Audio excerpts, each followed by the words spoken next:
On this episode, I sit down with 3 Bangkok-based comedians to get some insight into being funny in Thailand. So if you'd like a laugh in the middle of all the bad news, you'll love this episode of the Bangkok Podcast.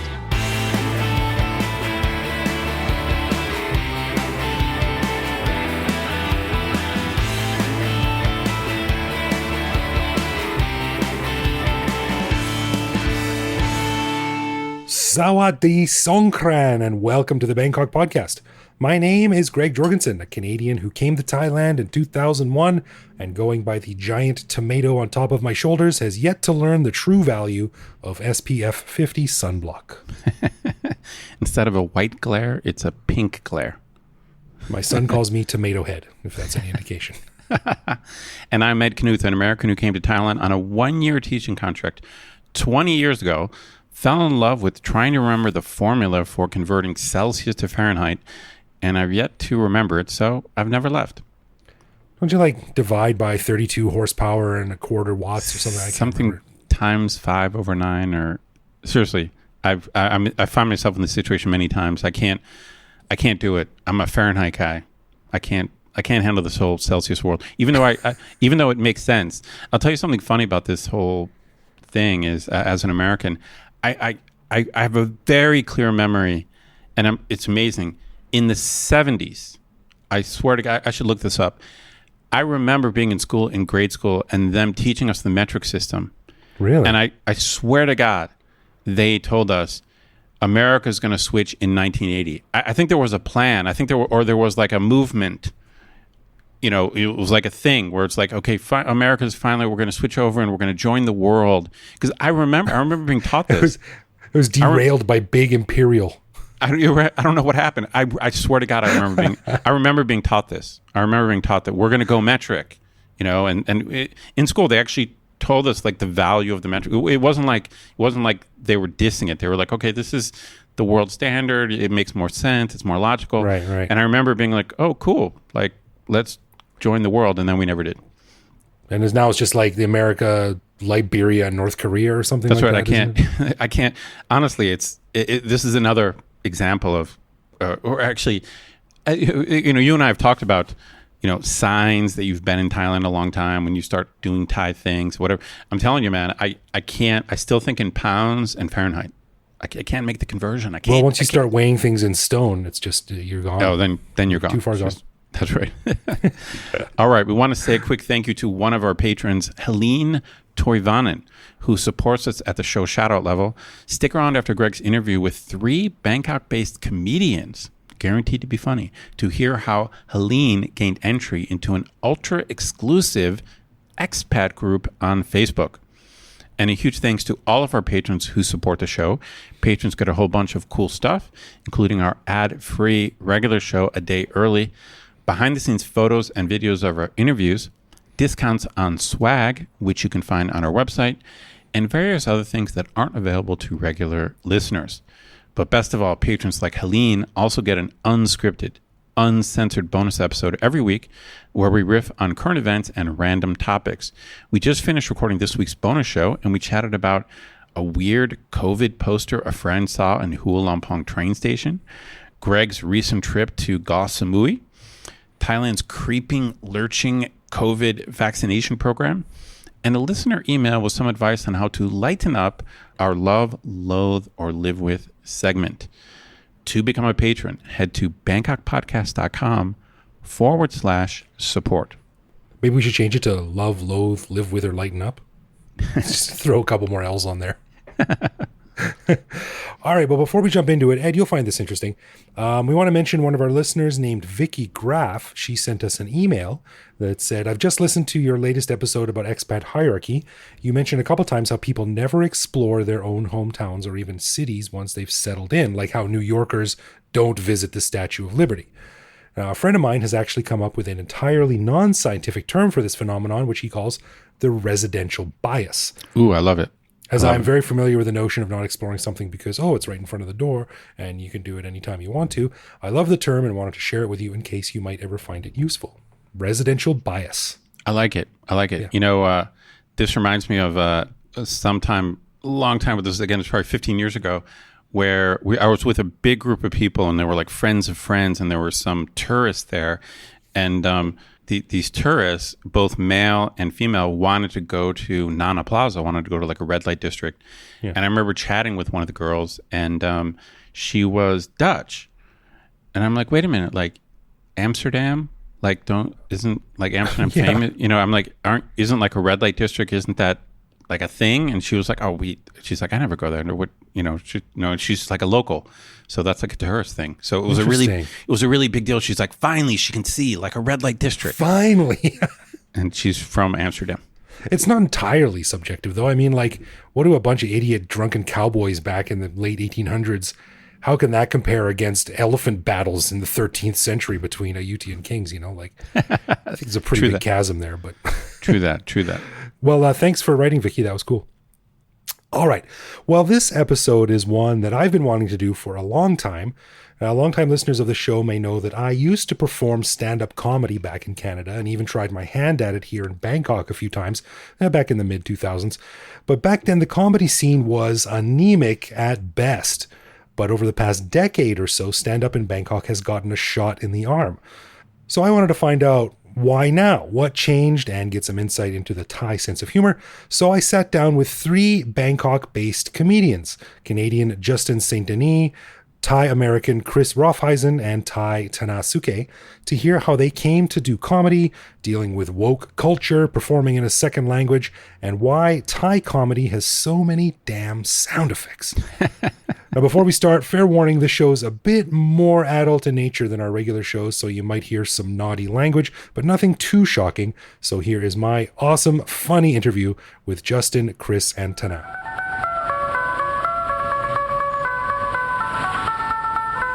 Well, I've been looking forward to this show for a long time, and I think it's going to be quite interesting because, as a lot of our listeners know, I am a former comedian. I mean, once you do comedy, you're kind of always a comedian, right? I mean, it's like giving... Yeah, it's like a heroin addict thing. Kind of. Like an alcoholic thing. Yeah, I was going to use giving blood donation as an example, but that works too. Once you do it, you've always done it. But I got some of Bangkok's legends. Is that the right word? Yeah, I don't Best know. and brightest. No, I'm sitting here with 3 comedians, and we thought it'd be real fun to talk about Bangkok's comedy scene because it's gone through somewhat of a renaissance compared to how it began like 15 years ago when I got involved a little bit. So let's go around the table. Can we introduce each other? Tell us where you're from, what are you doing in Bangkok, and your connection and love of comedy. Start right here. Yeah, okay. Thanks for having us, by the way, Greg. My pleasure. My name's Justin St-Denis. I'm from Canada originally. I've been here in Bangkok for 7 years now. Jesus. Yeah, I know. What a loser, right? How long has Greg been here? 20. Yeah, see, there you go. Whoa. Yeah. Nice. And I don't remember what your other questions were, but I've always just loved comedy. And I started doing it back home like 10 years ago, but I did like 3 open mics, and it's like impossible to get spots at the open mics in Ottawa. So the first time I did it, it went pretty well. And then the next month I got another spot. I did the exact same stuff, and it also went pretty well, but I was like, what's the point of this if I'm doing the same 3 minutes every month? I'm not going to get better. So the third month I went back and tried all new stuff and bombed, like terribly bombed. And not even like, ooh, like groaning like I was expecting. It was just like, ew. And then I didn't get a spot the following month. So then I just quit. I realized my intro is taking forever. But then when I got to Bangkok, I lived here for like 3 years before even trying comedy, and I knew that it existed, but I kept telling my girlfriend, like, yeah, I used to do comedy. Yo, I'm funny, you should check me out. And then she was just like, if you do, stop talking about it all the time and go sign up. Go sign up next week, or I'm breaking up with you. Wow. And I was like, that seems like a decent out. but I will try the comedy thing. And then I did it, and that was like my actual start of doing stand-up, because like after that one I was like, all right, from now on every single mic I can get my hands on, I'm doing it. Nice. Yeah. All right, Chris. What's up, Greg? Thanks for having me, man. Appreciate it. No worries. The studio. My name's Chris. Chris Raufheisen. I was born in Bangkok. I moved to America, but I came back 5 years ago when I was 25. I went to grad school, and I was a penniless grad student studying archaeology at Silpakorn, and I was going on like excavations, doing digs, and as a sidebar, I also played lacrosse for the national team of Thailand, actually. Oh, wow. Yeah, but I'm not that good. I just you don't have to be that good to play. Anyone, if you're listening to this and you play lacrosse, you could totally make the team. if you're Thai though. Not even if you just talk to the guy that owns it.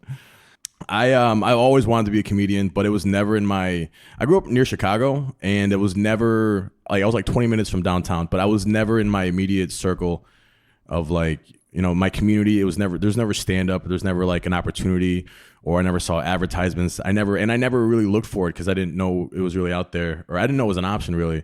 So I lived my life really not knowing about stand-up, or I just watched it and that'd be so awesome to do that. And I never really got a chance until I moved to Thailand, and I was in my second year of grad school, and I was so poor. I had like $3 to my name. Not a whole lot has changed since then. Bro, I was so pro. And I saw an ad for an open mic at Comedy Club Bangkok, and I messaged the guy, and it was he replied. It was Chris Pagoda. I didn't know him at the time, but he messaged me. He said, "Oh yeah, come on down on Thursday and try out your stuff, and if it's good, we'll let you do 3 minutes on Friday." So I went down on Thursday, took a bus. I walked from Surisan to Sapan Kwai, which is like an hour walk, and then I took a bus to Prampong, and I went on there, and I told my jokes 3 minutes, and I fucking smashed. first edit of the night. Right.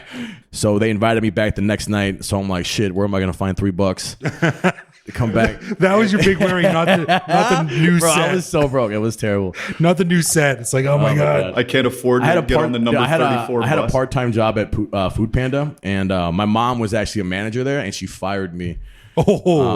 She threw a candle at me, and because I told her that her numbers were wrong in front of the employees, and she's all Thai, so she got super disrespected. No face. So I went back the next day, same thing, bus, and then I got on stage. The host was a guy named Aiden, and he said my name wrong. He called me Alex. Actually, he said, "Welcome to the stage. This is his first time. Give it up for Alex."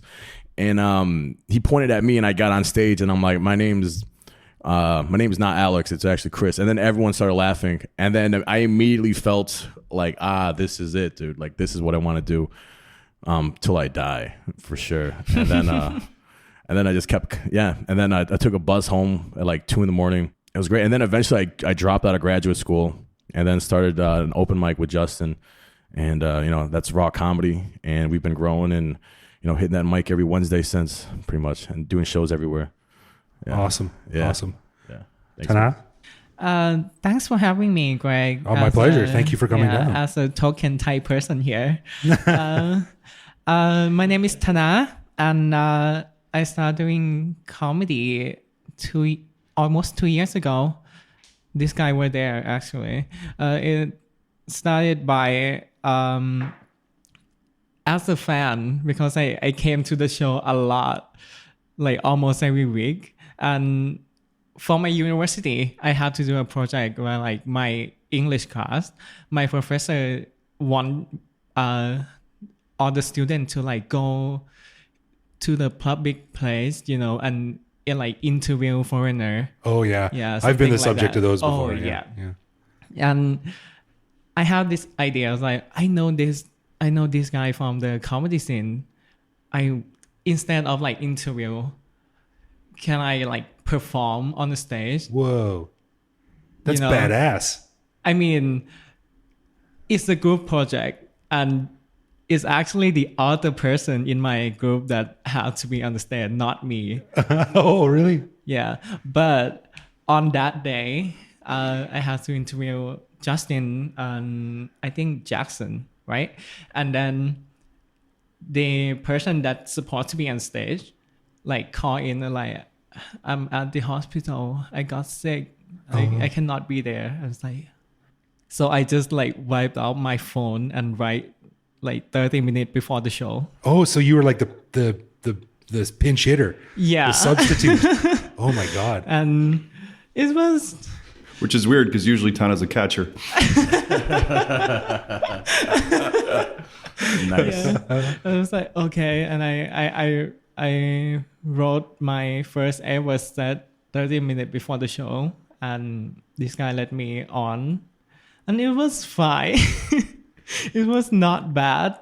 But, but I only aim for this to be like one-time thing because I have to do this project, right? Yeah. But after that, I was like, okay, I'm going to try again and again. Amazing. That's cool. It's, I think one thing that we have in common, and I think a lot of people, what they hear about comedy is it's just, you need to do it. It's in your blood. And, Chris, your experience was similar to mine when I did my first stuff in Calgary at Yuck Yucks. And I got one day, I was like, that's it. I'm doing it. And I got on a bus, $2.50 and rode all the way up to Northwest, wherever the Yuck Yucks was, way out in the middle of the boonies. I picked the name out of the hat, and then I came back like 2 weeks later, I think, and did my first set.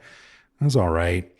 And then it just, for some reason, I can't remember the details, but the second show was like the Yuck Yucks holds like a competition every year, and like they do like the Western provinces and the Eastern provinces and the Central provinces, and then the top comedians from each one go to the big show. And I did that, and that was my second show, was as one of the comedians trying out for this thing, and there was like 300 people in the audience. It was Wow. And my thing was, I thought I'd start off the show with a little bit of physical comedy because everyone can relate to that and everyone laughs. And my thing was, I was going to pretend the mic was stuck in the stand and then pull it out and bang myself in the face. But I was so excited and so nervous that I did it really hard, and I cut my lip open and blood started coming down. And the audience lost their shit. They laughed for like minutes. And then that's my time. Thank you. Pretty much. And I did my set, and it went over really well, but the audience, and I'm not bragging, but the audience was laughing so much at my stupidity that I went over time and I was disqualified, which was kind of a bummer. I would have liked to have seen how I could take it, how far I could have taken it. So let's talk about Bangkok then. Like I was saying, for our listeners, there's a guy that was really trying to kickstart the stand-up comedy scene in Bangkok about 15 years ago. And I did 2 shows here at the Roadhouse on Rama 4 and Surawang Road. And it went okay. I did pretty good, if I do say so myself. I was told as much by people who didn't know me, so that counts. And that definitely counts. Dude, that's like the number one thing. If somebody comes up to you and they're like, yo, you were really good, you were my favorite. It depends who they are, but that's not nothing for sure. Yeah. One of and the other one was my girlfriend, now wife, so that doesn't count.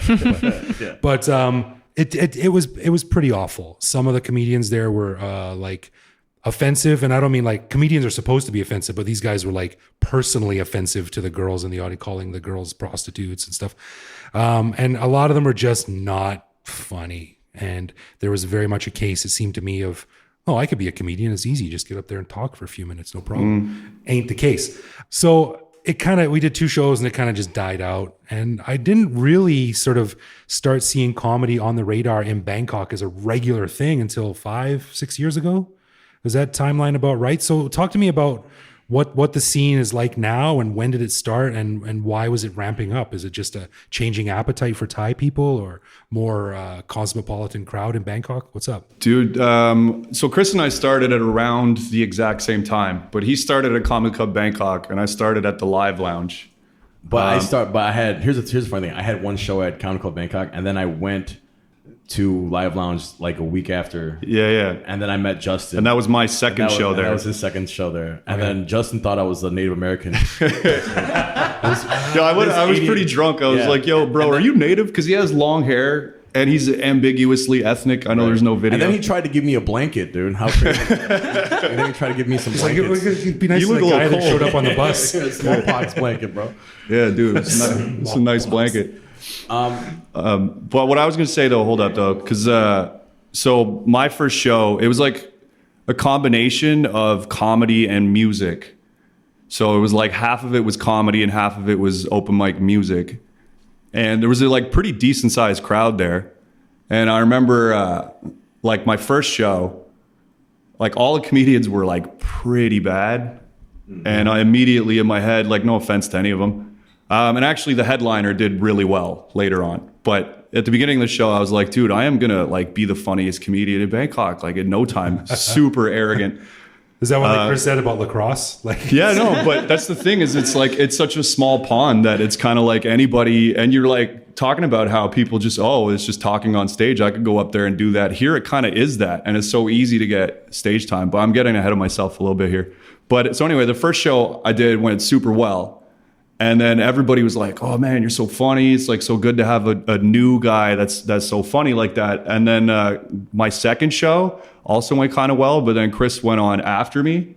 And everybody immediately just like laughed way harder at his stuff. And then they were all coming up to him going like, oh, you're another new guy that's even funnier than the other guy. the old guy. So I was kind of like, that native guy coming in here and stealing my territory. Right. It's payback, motherfucker. No, but we immediately got along super well. Yeah. But then we kept doing these open mics there.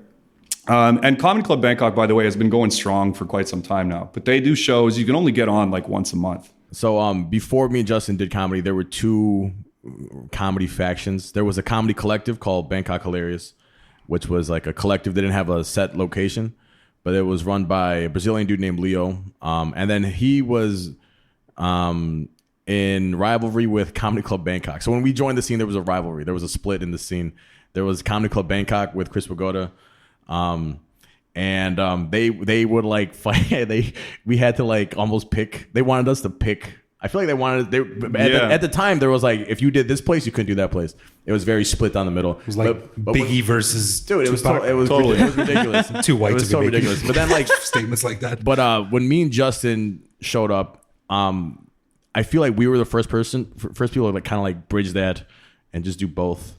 We were very steadfast about just like, hey, I love doing this. Let's just keep getting better. Right. Okay. You know what I mean? And we knew. I feel like me and Justin both kind of felt that there was a light at the end of the tunnel, and there was actually. The bar owner Joe, the guy that owns Sportsman. He approached us and then offered to back us and just officially give us a night and brand ourselves, you know, Put a little bit of money behind it, but mainly just buy curtains. Yeah, we bought a curtain to split the room in half, because if you've been to the Live Lounge, you know it's a very narrow and very deep kind of room. Live Lounge is on Soy 13. Yeah, Sukhumvit Soy 13 upstairs at the Sportsman Bar. Right. Yeah. And then we started, literally all we did was just start making advertisements, like make a poster, make a thing, make a graphic, and spam Facebook groups, which is kind of medieval, but we still do that. We still do that, but you know, just post it, join out every Facebook group, and then just write a nice caption and share.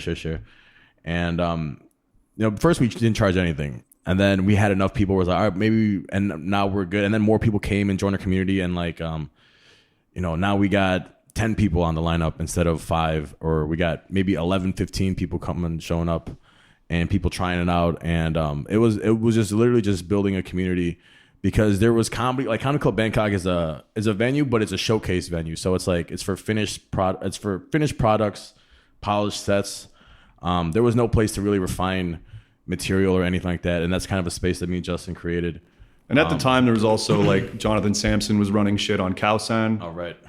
But that was meant to also be like polished material, showcase type stuff. That's probably for foreigners, tourists who expect there to be like they want something. like they want a real they comic. expect it to be good. I mean, we did those shows. Yeah, it was great. But here's the thing: it was Khao-San, and it was every Thursday we'd go to Khao-San and we do a show for all these crazy tourists.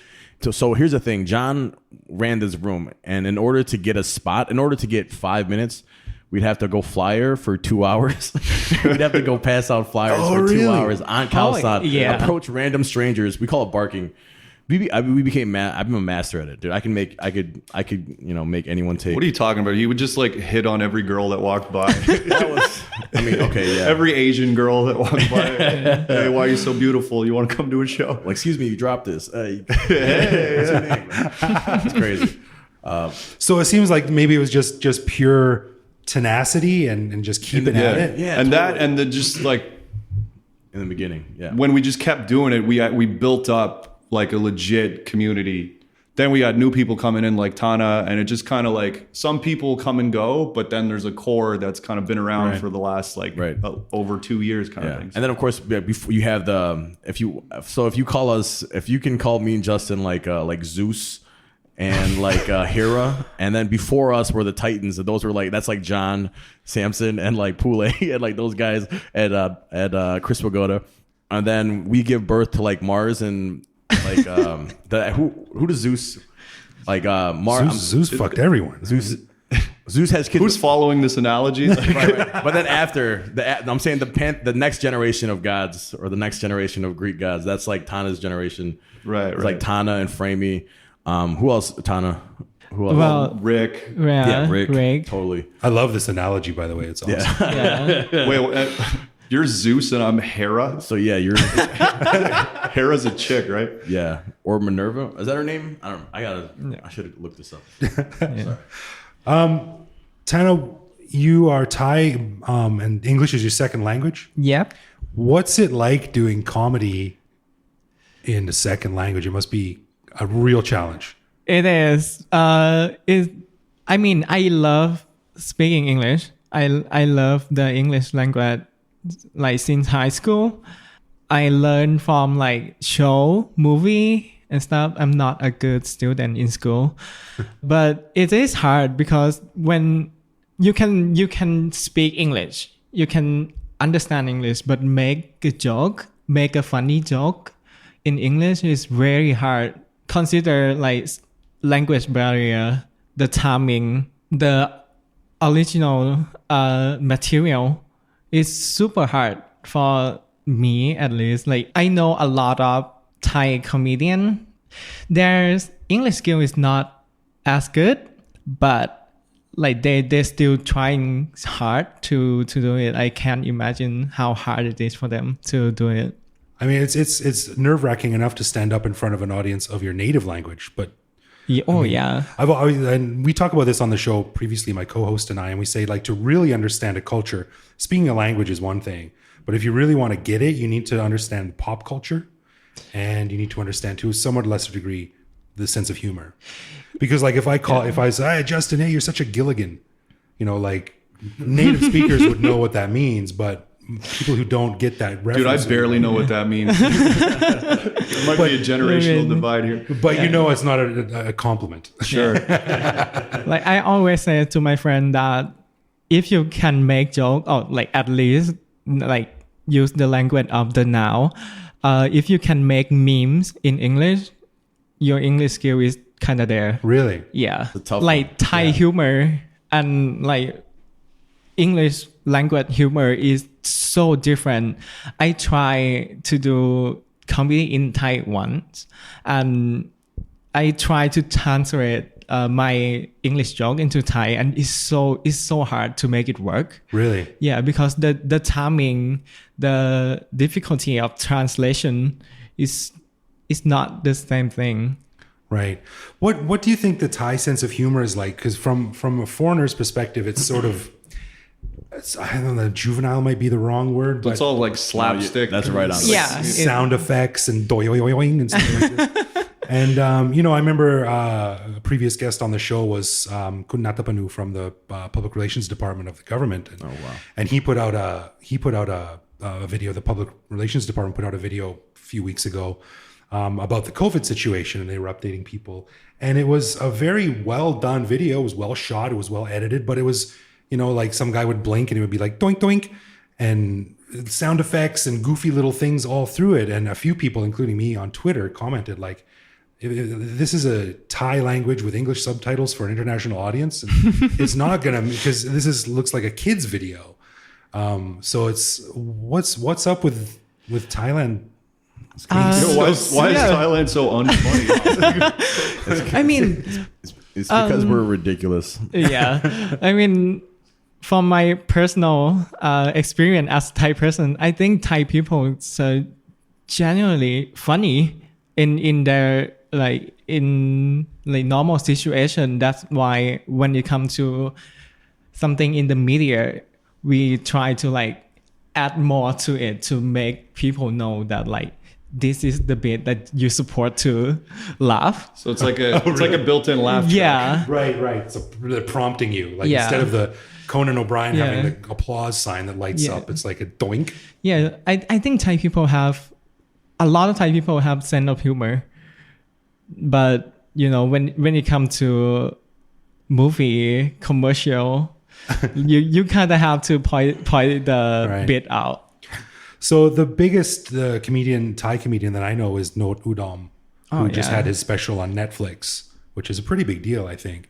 Is he sort of like the top Thai comedian these days? What's going on? I think so, and I think he's like one of the only Thai people who does like stand up, like real stand up, not like what we do. Yeah, so no. No, but they do like a variety shows, don't they? Normally Thai comedians are like doing a sketch, Right. or doing a show on the TV where like they play a role.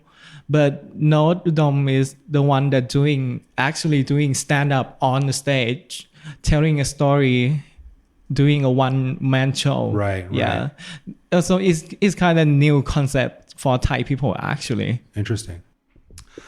All right. Well, one of the things we do is we give our $5 and above patrons the opportunity to write in with questions for guests. We give them a heads up. So I got a question here from Vincent, and it's a very good question. It's something that I would have asked anyway. So Vincent is obviously a genius, as am I. He says, for better or for worse, the American comedy scene in the past few years has gone through some trials and tribulations in regard to what makes suitable content for jokes, sketches, etc. Do your guests find a similar shift happening in the Thai comedy scene? And if not, what has the atmosphere been up until now? Does one have to work around content gingerly, or is it more of a no holds barred situation? And for a little bit of a background, in case of our listeners aren't aware, a lot of comedians in America anyway, and I'm sure a lot of other countries, one of the big circuits they do is the university circuits. They go around and do gigs in big universities. But in recent years, a lot of comedians are refusing to do it because of the whole woke thing. You say one bad joke and you're blacklisted. You got any development deals that you have are canceled, and your future shows are canceled. You can get in real trouble, and your career could be over before it even started.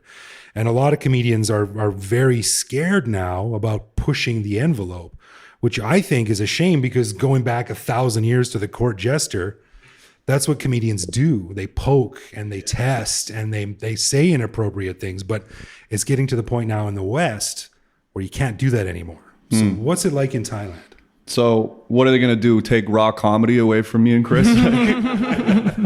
We started this. What are you going to do? Honestly, no, I don't think it's a thing here in Thailand. It kind of depends on the crowd, but when we were doing shows on Khao San, it's all just tourists and not necessarily from native English speaking countries. And even if they are from the West or from, UK, Australia, Canada, USA, I feel like people in Thailand, these shows aren't on TV. We're not at universities. We're at clubs, and we're in Bangkok. So it's almost like people expect it to be dark and dirty and nasty. Right. And I feel like we almost, as Bangkok comedians, have a responsibility to push the envelope and be nasty and properly represent this city. Properly reflect this. Yeah, 100%. It's like when you get mad at rappers for being violent in their lyrics, is whatever. It's like, yo, this is my environment. This is the city I live in. How am I not going to make these nasty jokes? But with that being said, I feel like as long as it's funny, I don't feel like there's any subject that's off limits or nothing except the obvious one for legal reasons. Yeah. But I honestly, it's my feeling as a comedian or a wannabe comedian is that we have a responsibility to push envelopes and speak recklessly and try to make things happen and just throw things at the wall and see what sticks. And that's how we get good material. And if you're going to be safe all the time, you're just not going to be funny. Yeah. That being said, societal kind of norms and stuff change over time. And with this woke stuff, obviously there's a lot of comedians that complain about that. And I guess I complain about it too, to some degree. But I see it as a bit of a challenge, is how do you work around that and still make people laugh while doing something that would maybe be considered taboo to them. So if you can make a joke about woke culture and get the woke people laughing at you, or laughing with you, then it's like Or laughing at themselves. or laughing at themselves, and it's like then it's undeniably funny. Right. So it's like the stage is the ultimate, like, you know, no matter who's woke or who's not in this city. First off, if you're so woke, then you know, why aren't you doing something about the 250 million kids that work in sweatshops, making the phones that you complain on? Like those, like it's ridiculous. It's just far fetched to me. But as far as like offending people and like, you know, it's like if you can take these touchy subjects, but it's in the writing, and you have to actually put time into it, and you can tell if someone's not writing well. If they're sloppy, like if they're loose with it. That's one of the great things about comedy. It's a true meritocracy, right? Yeah. You're Yeah. funny or you're not funny. Exactly. That's it. And it's a true meritocracy. I'm okay. And if people are getting offended and like, hey, fucking, you can't joke about that. Yeah, there are shows like not to talk trash on anybody, but there are shows in Bangkok that get framed as like, oh, this is the inclusive, not going to hurt anybody's feelings type show. I mean, that's a bit of a straw man, but I feel like that's how they get framed. Right. And a little bit of that is like in opposition to the other shows. Yeah. But it's kind of like, you know, go ahead and do that style of show. Team comedy. Team whatever. comedy, bro. Whatever. I'm usually pretty careful on Twitter, but a couple of times I've made some edgier things and I've gotten some replies like, you can't say that. And I'm like, I can say anything I want. Yeah. You're free to judge me Yeah. and call me an asshole and turn me off. Like, but I'm free to say anything I want as long as I take responsibility for what I say. Right, absolutely. Right. I feel like we could talk about this for hours. I don't know why you asked this. Talking about crowd work, Tana and Chris, if you were doing crowd work with a Thai audience, would you be worried about making someone lose face or getting pissed off or just pushing them over the edge a little bit? I think, good question. Yeah, totally. That's the thing. I think every comedian have this this mentality of like, can I do that? Can I do this all the time? I feel like or as long as you don't like "Mung hee" or like whatever. And I think Thai, as long as you don't do a palmung thai to a guy, I think. But like lead by example, like make fun of yourself and show that no one's immune from this. Yes, yeah. Like we're all subjects of this. Usually, I don't know. I'd say all you guys, right? We all start with like self-deprecating. Our sets usually begin with self-deprecation. First like minute probably at least. I love self-deprecating humor, and I hate people that say like, "Hey man, don't be so hard on yourself." And I'm like, dude, no, right. I'm awesome. I'm way cooler than you. I'm just saying this so I have permission Funny. to say the thing I wanted to say about Indian people later. Don't get me wrong. I'm awesome. Like I have a high opinion of myself. One thing I will say about Thai audiences is my experience. Thai people like are just awesome audience members because they're just here to have a good time. They don't have this agenda like they do in the West sometimes. Like people have their things that they're offended about. In my experience, anyway, Thai people are just there. They're just like happy to be there, and they're happy that they're watching a show.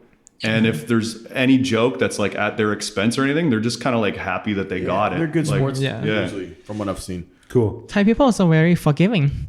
Yeah. Yeah, they're very like understand. Like I said before, Thai people have humor.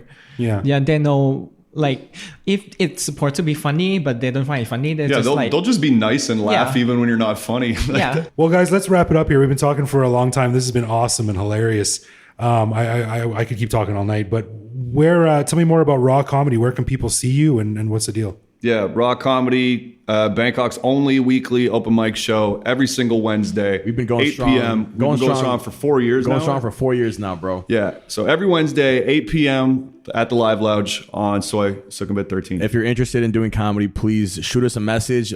First timers will get 3 minutes on stage. Watch, and we will flash a light before we play you off. All right. So come prepared with 3 minutes of jokes and prepared to make a lot of friends and have a good time. If you're just coming to watch, it is 200 baht. We start at 8 o'clock. Yeah. I was down there a couple of weeks ago on a Wednesday night, and unfortunately I couldn't stay for the whole show because my son was sick. It's a whole thing. But he's better now. But it was funny, man. And it was, COVID, there's not a lot of tourists here. So I imagine it wasn't packed, but watching comedians get up and work their material is funny. It's interesting. And it gives you some good insight into, I don't know, I just find it's like an experiment, watching a live experiment. and you're the subject, or you're the guinea pig. Yeah, that's 100% what We prefer the term. That is raw comedy. Sucker. But it was fun, man, and it was fun. And I've got a couple of friends who have been threatening to do stand up or try their hand for years. Well, they know where to find us. I'm like, here's your chance. Yeah, man. This is it. Every Wednesday. Come on in. Yeah. We're on our social media is on Instagram. It is rawbk, and you can also find us on Facebook at raw /rawbkk. And we also have a website we're making called Rock. It's rawcomedyasia.com, and we'll have info and links there as well. Yeah, we'll put links down there. The other thing too, by the way, this is like the never-ending plug. Is we have, in addition to the open mic, we occasionally have shows out of town. So like shows in Chiang Mai, shows like in Pattaya, shows in Hua Hin, so that kind of stuff, and then additional like special shows in Bangkok. So just check out our social media stuff. We have a calendar usually. But yeah, as Justin said, we have shows we produce around cities in Thailand, usually once a month. COVID permitting, and also keep a lookout for rooms powered by Raw in the great city of Bangkok. You sound like a government employee. All right, thanks so much, guys. Very fun conversation. Thanks for coming down, and we'll see you at the club. Yeah, thanks for having us, Greg. Thank you for having Thanks us. for having us. Dude, I love these discussions of stand-up. Like most people, I've been a fan of stand-up my whole life, but not a hardcore person. I'm just like a typical audience member, or listening to Eddie Murphy back in the day, and I laugh. Right, yeah. It's great, but I never thought about stand-up very much. But from listening to the Joe Rogan Experience over the years, and I like Joe in general. I mean, he can be criticized for various things, but I like how he talks about stand-up, and he really makes it something deep. And it's because of listening to Joe that I have more appreciation for stand-up comedy. I mean, it's so hard. I mean, for one thing, just public speaking in general is the number one greatest fear people have. Period. That's the famous Seinfeld joke, right? Like when you're at a funeral, statistically, most people there would rather be in the casket than giving the eulogy. Right. And then to actually have the job of making people laugh, it's insane. If you think about it, how few people, you're really putting yourself in just a horrible situation. So it's funny from listening to Rogan, I've gained a greater appreciation for stand-up comedians, like what they're doing, what they're putting themselves through, how hard it is, but also how weird it is. I think it attracts, because of that, it attracts weird people, interesting people. It's like normal people don't want to do that. No offense, Mr. Greg. Well, yeah, I totally agree. You have to be somewhat of a masochist, because it's an incredibly raw base skill to do. I mean, it's just you, a microphone, and a bunch of strangers, and that's it. And it's as we said in the interview with these guys, it's a pure meritocracy. Like, it doesn't matter if you're a woman, a man, fat, thin, old, young, whatever. If you're funny, you pass. That's it. I mean, either you make people laugh or you don't. Right. That's it. There was this is a random Rogan thing. It was one of his guests a long time ago. I can't remember who the guest was. He was talking about like the shitty shows he did in the beginning, and how he was at like a restaurant in Boston or something like that, and he just bombed. Yeah. He just told a joke, and there was like dead silence, and he said that he could hear an audience member whisper to someone else, "The poor bastard." It's like you hear the audience, the person like having sympathy, like just like someone whisper, "The poor bastard." And it's so brutal. I don't know what it's like. I've never done stand up. I mean, because I teach, I do know what it's like to be in front of people. But I've talked to actors about this. For me, I'm not in front of people. Ideas are. That's how I get over it. So I don't. For me, when I teach, I'm not on stage. That's how I think about it. It's not me. They're not evaluating me. Interesting. That's how I get around it. It's like I'm presenting ideas. Here are some ideas. Like here are the causes of the American Civil War. That kind of thing. It's like these are ideas. It's not me. But when you're doing comedy, it's you. Yeah, you can't tell your audience like, here's a joke, and if you don't get it, go home and study until you do get it and find it funny. No, it's your personality. It's it's your person, your personages, or your whatever, your personality. Your personality. So for me, at least in my mind, I pretend my personality is not being evaluated. Yeah, well, it was super cool sitting down with these guys, and actually, we actually talked for about an hour and a half. So what you just heard there was only a portion of it, and our patrons will get all the bonus material, like another 30 or 40 minute episode of sort of very raw discussions of comedy and some. There are many benefits being a patron. Yeah, but there's some really funny stories in there. I had a great time talking to these guys. So thank you very much, Justin, Chris, and Tana for coming on. And yeah, if you want, Ed, I mean, there's the open mic. You've got the raw comedy down on Wednesday nights. It's brutal. Who knows? Maybe I'll give it a whirl at some point. It's not you. It's the jokes. That's what's in front of people. I don't know. Does it work that way, though? I don't know. Can you do that? Only one way to find out, right? Yeah.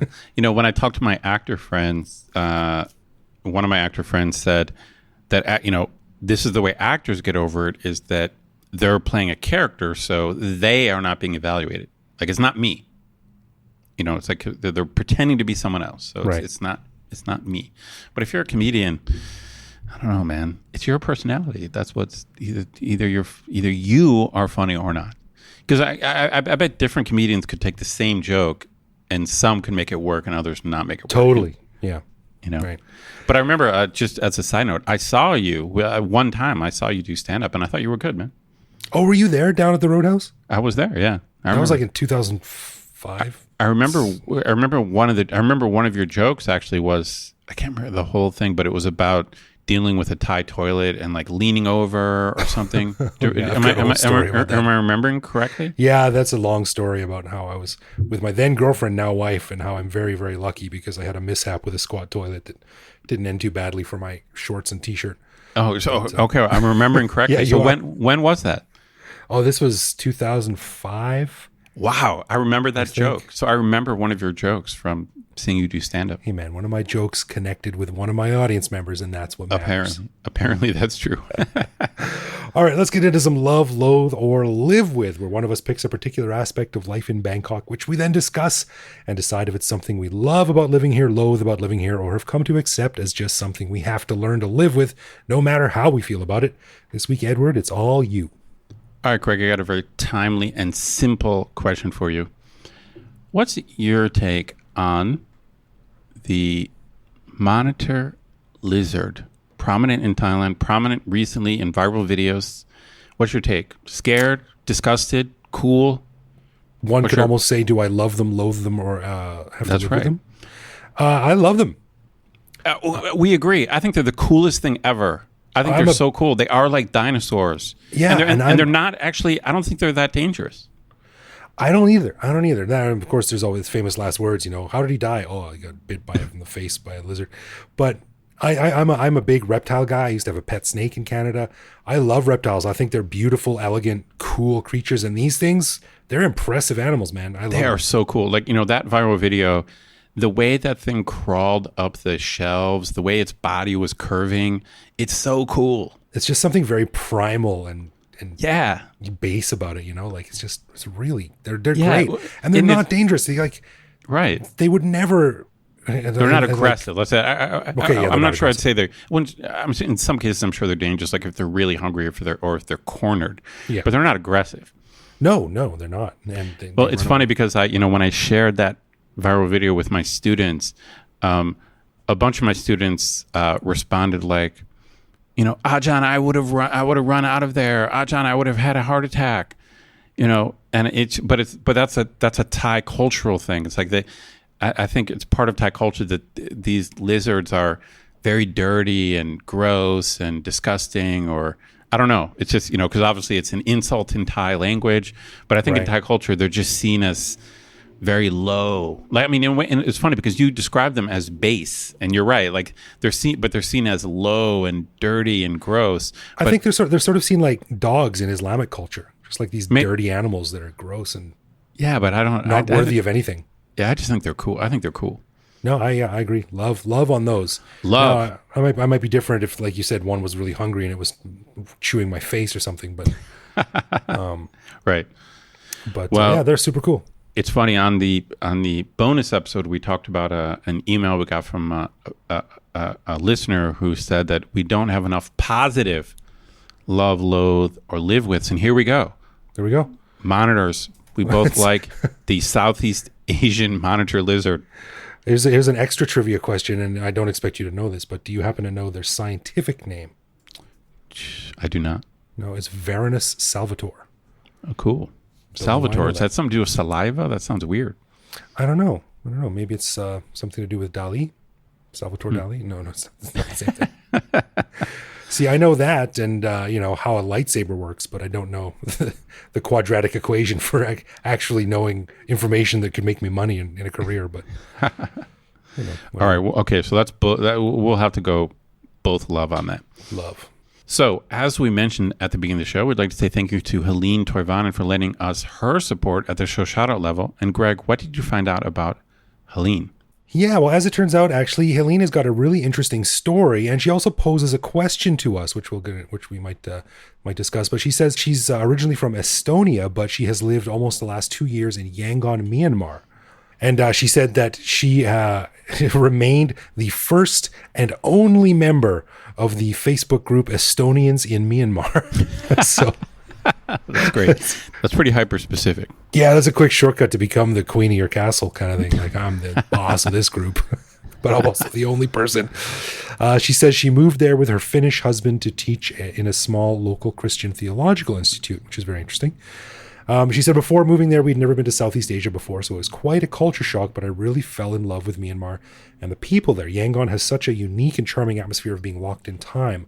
She said, you've mentioned in several episodes that the Thai people smile a lot and are super friendly, and I'm yet to find out if they are as warm as Myanmar people, because I can't really imagine anyone being more friendly than them.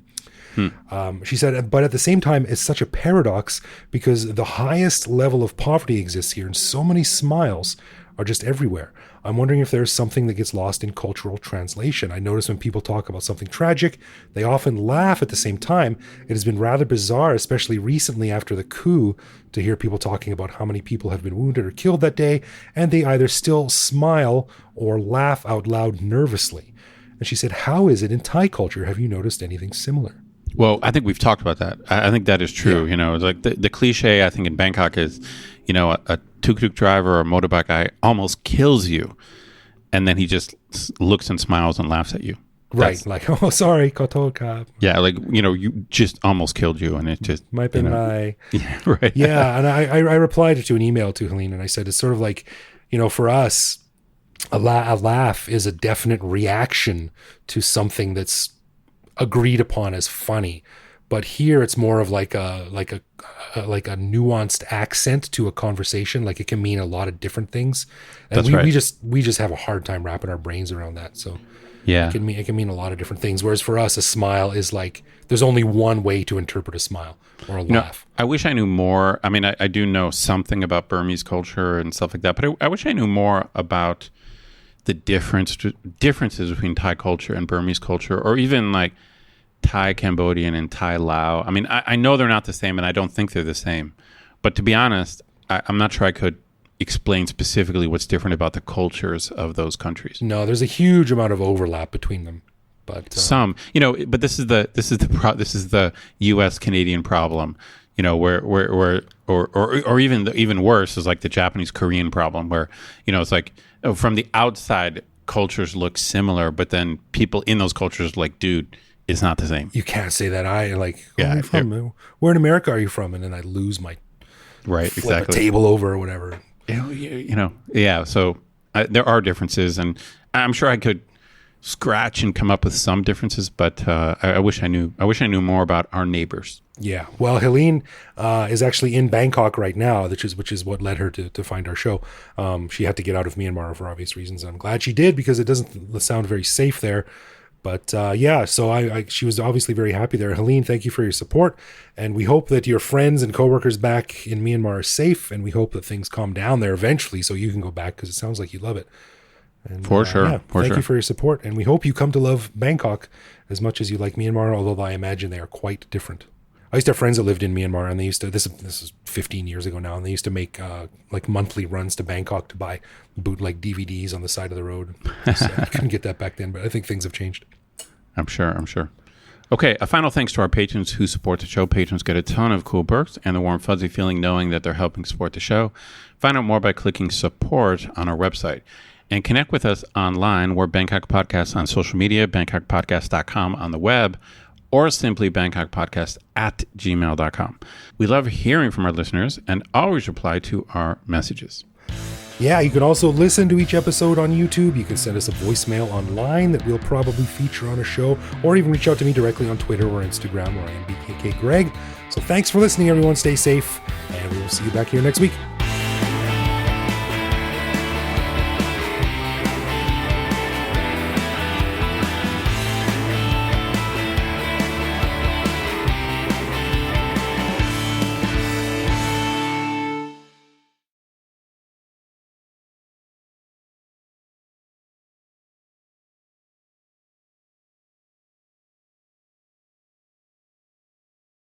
Actually, I'm super happy. I was super proud of him.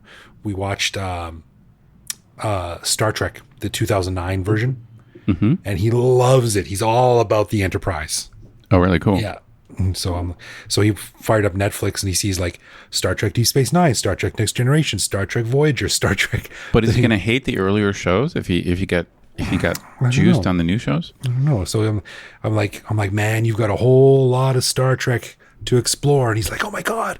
And I started showing him pictures because I'm a nerd too. I'm like, so this is the Enterprise D, and this is my favorite one, and this is the Enterprise F. And he's like, oh my God. That's funny.